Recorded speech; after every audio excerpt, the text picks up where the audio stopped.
Menolak mundur di tengah keruntuhan citra Polri.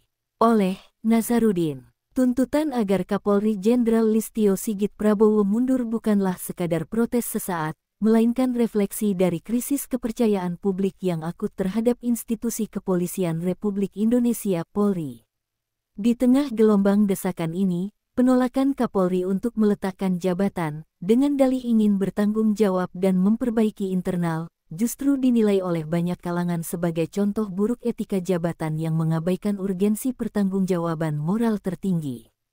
Dan mengatakan pergantian Kapolri adalah hak prerogatif Presiden, dirinya hanya prajurit yang siap kapan saja bila diganti, meski terdengar rendah hati, tetapi sejatinya adalah bentuk penghindaran dari tanggung jawab moral. Keruntuhan citra, rangkaian kasus yang melukai institusi. Citra Polri di mata masyarakat telah semakin terpuruk akibat rangkaian kasus yang menunjukkan kegagalan sistematis dan pengkhianatan terhadap tugas penegakan hukum. Deretan peristiwa ini merusak fondasi integritas Polri. Skandal keterlibatan narkoba dan penyalahgunaan barang bukti, ironisnya, institusi yang seharusnya memberantas narkoba justru tercoreng oleh banyaknya oknum polisi yang terlibat dalam kasus narkoba, bahkan menyalahgunakan barang bukti sitaan. Kasus-kasus ini meruntuhkan kepercayaan bahwa Polri benar-benar bersih dalam menjalankan fungsinya. Permainan politik dan istilah, parcok, munculnya istilah, parcok, partai polisi coklat mengindikasikan adanya dugaan kuat keterlibatan oknum kepolisian dalam politik praktis. Hal ini mencederai netralitas Polri sebagai aparat negara, menimbulkan skeptisisme publik, dan mengganggu independensi penegakan hukum.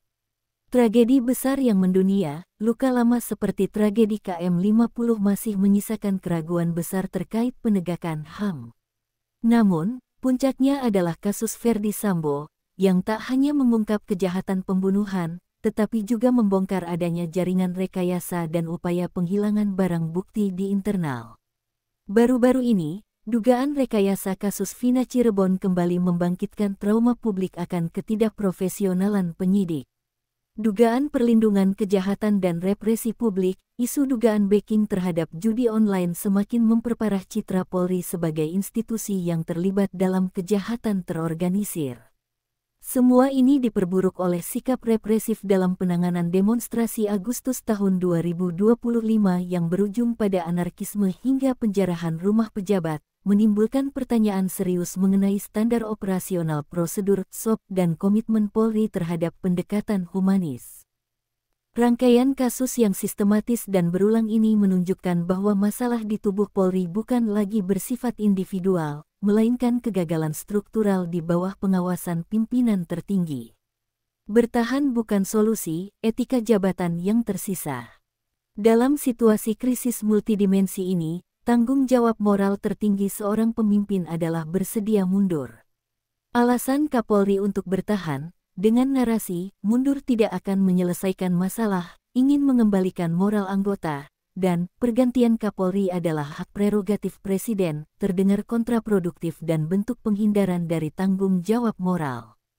Sejatinya, ketika kepercayaan publik sudah berada di titik nadir, pengunduran diri menjadi katalisator penting bagi dimulainya reformasi total.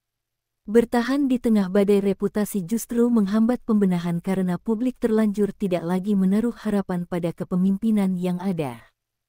Penolakan mundur ini dapat dimaknai sebagai keengganan untuk menerima konsekuensi dari kegagalan kolektif yang telah merusak legitimasi institusi. Ini mengirimkan pesan berbahaya bahwa kegagalan sistemik tidak memerlukan pertanggungjawaban di level puncak. Dengan demikian, sikap bertahan Kapolri di tengah badai kritik dan tuntutan mundur bukanlah bentuk tanggung jawab, melainkan contoh buruk bagi etika jabatan publik, sebuah sikap yang mengutamakan stabilitas kekuasaan daripada pemulihan kehormatan dan kepercayaan institusi di mata rakyat. Reformasi Polri tidak akan pernah tuntas tanpa adanya akuntabilitas moral yang dimulai dari pemimpinnya.